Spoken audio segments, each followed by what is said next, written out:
역대기는 포로에서 귀환한 이스라엘 백성이 하나님 나라 백성이라는 정체성을 회복시키기 위해 기록한 책이라고 했죠. 그 정체성을 회복시키기 위해서 이스라엘 백성이 가장 이상적인 왕으로 여기고 있는 다윗 이야기를 중심으로 기록을 하고 있습니다. 그래서 다윗 이야기가 나와 있는 사무엘서와 여러 가지로 비교가 될 수 있죠. 특히 역대기는 그 이상적인 왕 다윗을 이야기하기 위하여 다윗의 허물, 죄 이런 것보다도 다윗이 하나님 앞에 보인 충직한 태도를 더 부각시켜서 이야기를 하고 있습니다. 사무엘서는 다윗이 왕으로 즉위할 때, 그리고 또 예루살렘을 정복한 것, 또 그 다윗의 궁을 건설한 것, 그리고 또 특별히 블레셋과의 싸움에서 승리하고 그 이후에 언약궤를 옮기는 그러한 이야기를 그러한 순서대로 기록을 하고 있는 반면, 역대기는 다윗 왕의 즉위 그리고 예루살렘을 정복하고 난 이후에 바로 언약궤를 옮겨온 사건을 기록을 하고 있습니다. 왜 이런 순서를 역대기 기자 에스라는 취했을까 하고 보면, 포로에서 귀환한 이스라엘 백성들이 가장 먼저 해야 될 것이 무엇인가? 즉, 저들의 신앙, 저들이 하나님과의 그 관계 회복이 우선이라는 것을 분명하게 하기 위함이라는 거죠. 다윗이 하나님 앞에 충직한 사람이었는데 그 충직함의 근원이 어디냐?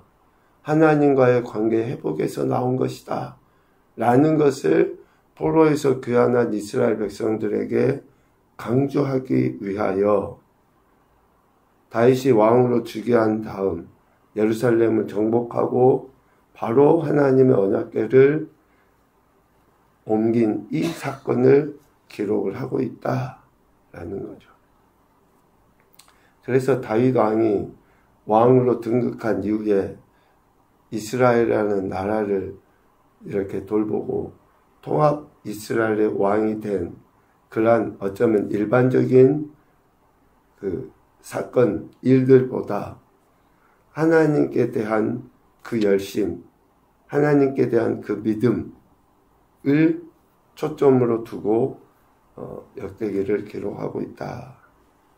그래서 이스라엘 백성들이 포로 귀환 이후에 하나님과의 그 관계 회복에 초점을 두도록 하고 있다라는 거죠. 그래서 오늘 13장에 보면 하나님의 궤를 옮기려 하는 다윗의 모습이 나옵니다. 1절에 다윗이 천부장과 백부장 곧 모든 지휘관과 더불어 의논하고, 어떤 것을 의논하는 겁니까? 2절 이하에 보면 하나님의 궤를 옮겨오고자 하는 그 일을 의논한 거예요. 그런데 여기에서 의논하고 라고 하는 그 단어의 히브리어 의미는 의견을 제출하다, 제안하다, 조언하다, 그런 의미가 있어요. 그러니까 여기서 의논하다라는 그 말은 모든 지휘관들의 생각, 의중을 물어본 게 아니에요. 언약궤를 옮겨와야 되겠느냐, 옮기지 않아도 되느냐, 이렇게 할까 저렇게 할까가 아니라 이미 다윗이 하나님의 언약궤를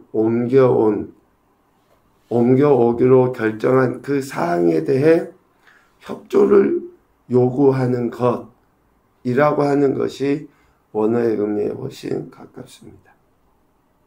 이미 다윗은 하나님의 언약궤를 옮겨오기로 한 거예요, 자기는.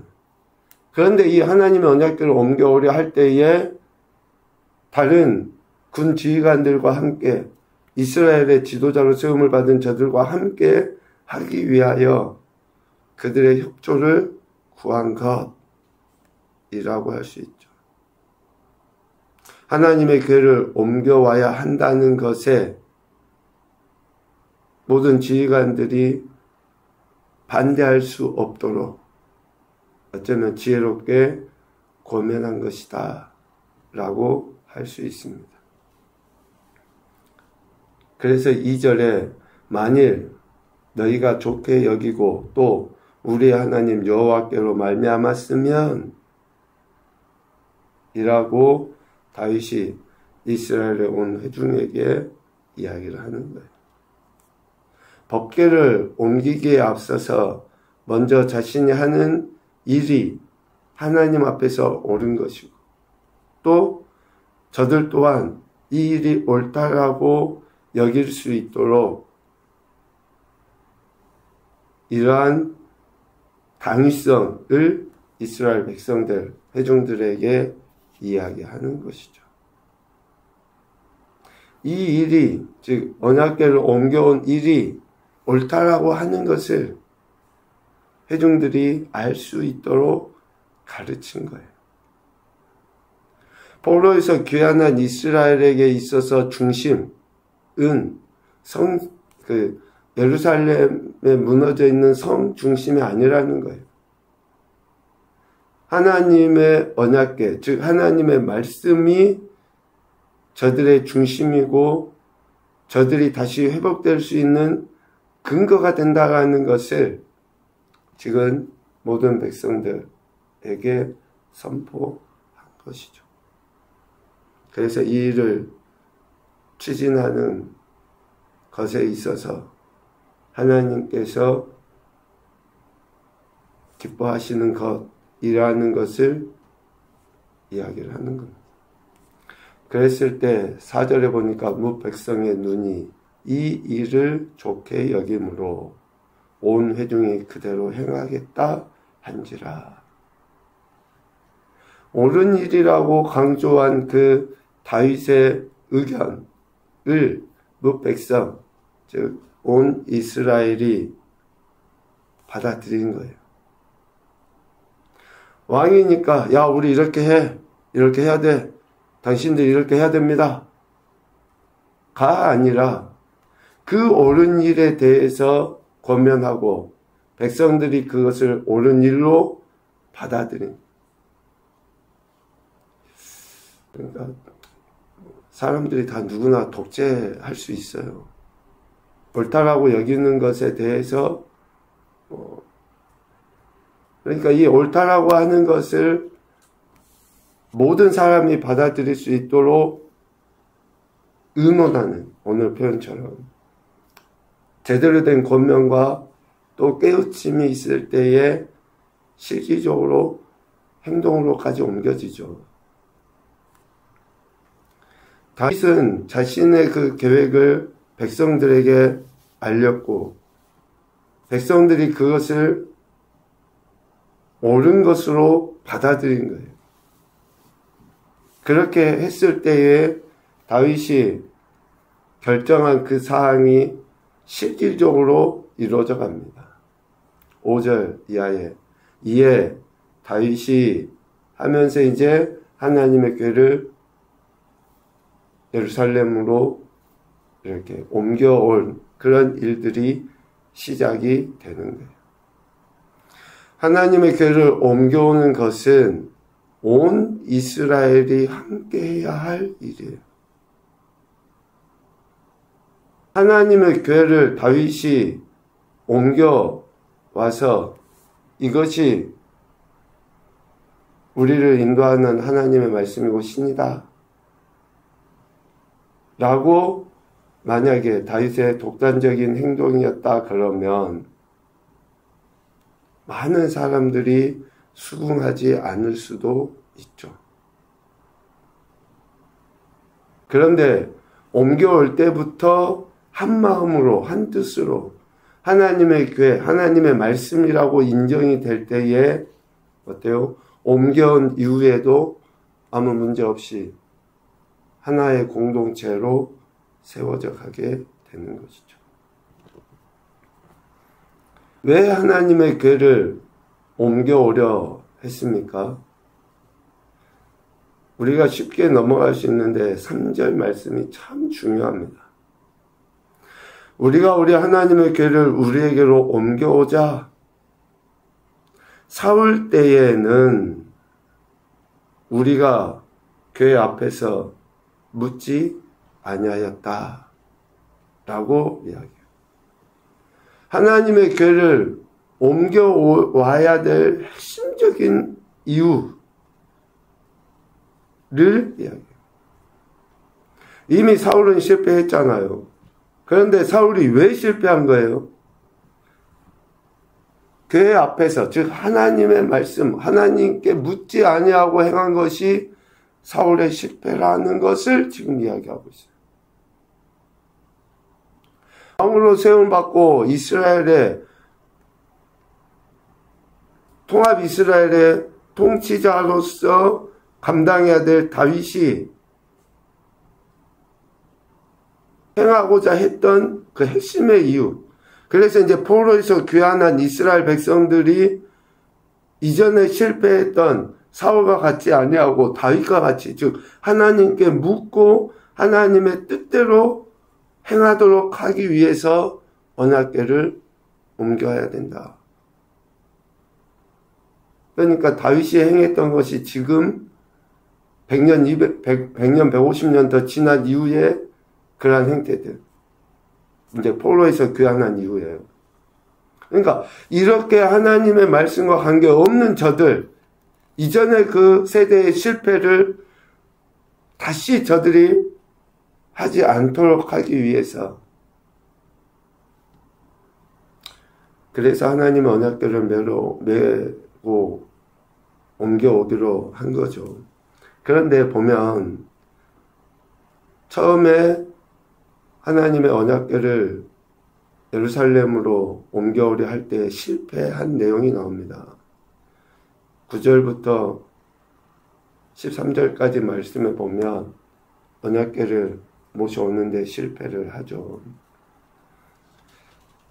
어떤 방법을 썼습니까? 다윗이 7절에 보니까 새 수레에 싣고 하나님의 언약궤를 모셔오려고 한 거예요.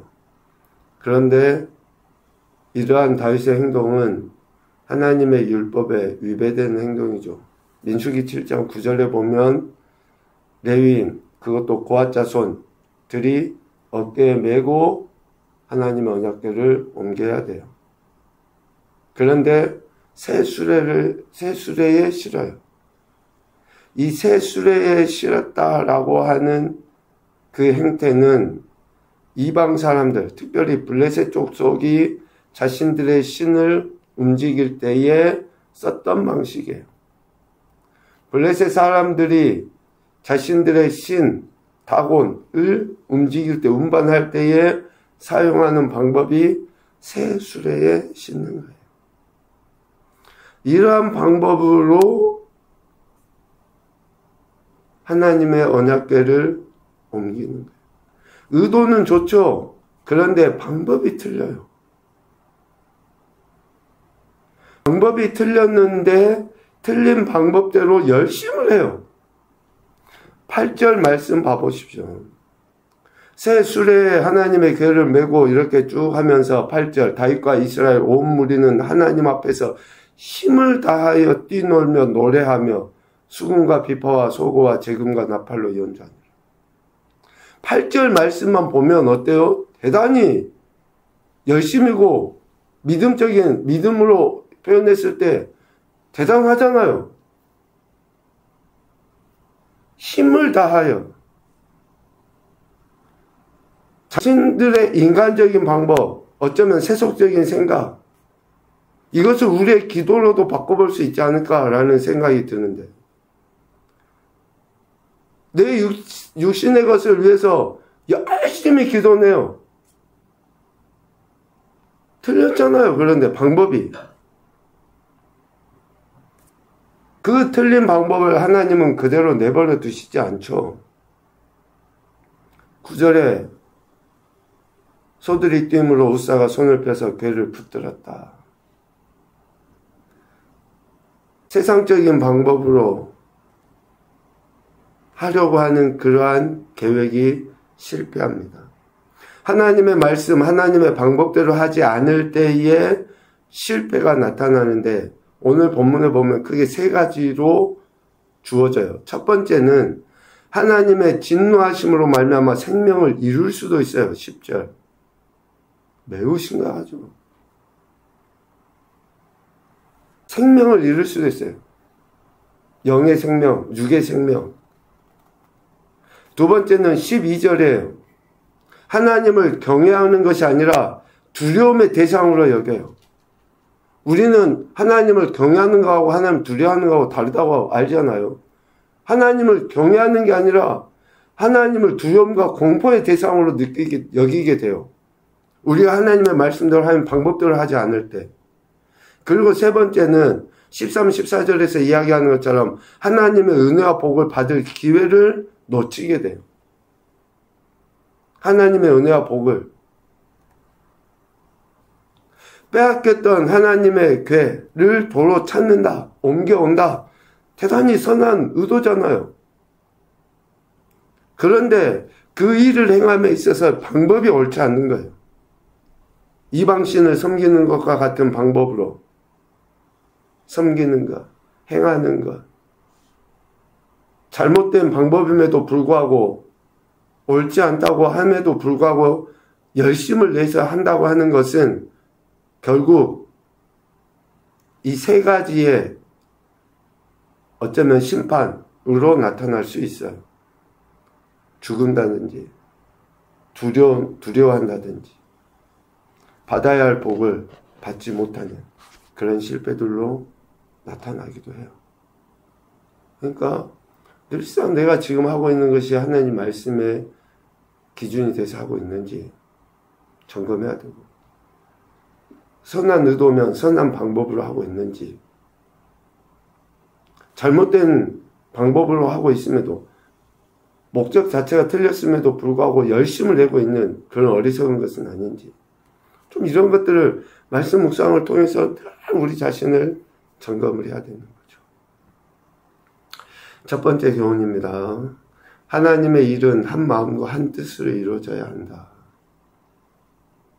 그래서 모든 성도들이 같은 마음을 가지고, 특별히 교회 일로 바꿔보면 미안한 이야기지만 교회 일은 목사가 가장 많이 생각을 해요. 어떻게 할까? 아무리 성도들이 직분자들이 해도 목사가 가장 고민 많이 하고 기도 제일 많이 하고요. 그래서 목회자가 한다고 하는 것들에 대해 가급적이면 같이 마음을 모으는 것이, 두 번째, 편리한 방법을 따르기보다 진리의 방법을 따라야 한다. 편리한 방법이 아니라 진리의 방법을 따라야죠. 세 번째, 선한 의도와 선한 방법이 함께 드러날 수 있도록 하나님의 지혜를 구해야 한다. 당연한 이야기죠. 그래서 성령 하나님의 지혜를 우리가 구하고 그 뜻하신 바대로 그 방법대로 살아가기 위해서 몸부림치는 것 아닙니까? 오늘도 저와 여러분에게 생명을 허락하신 하나님은 우리 각자에 대한 계획하심이 있습니다. 말씀을 통하여 그 계획하심을 깨닫고 하나님 말씀대로 순종하여 더 큰 영광도 올려드리시고 약속하신 은혜와 복을 받아 누리는 귀하 복된 한날 되시기를 주님의 이름으로 축복합니다. 아멘.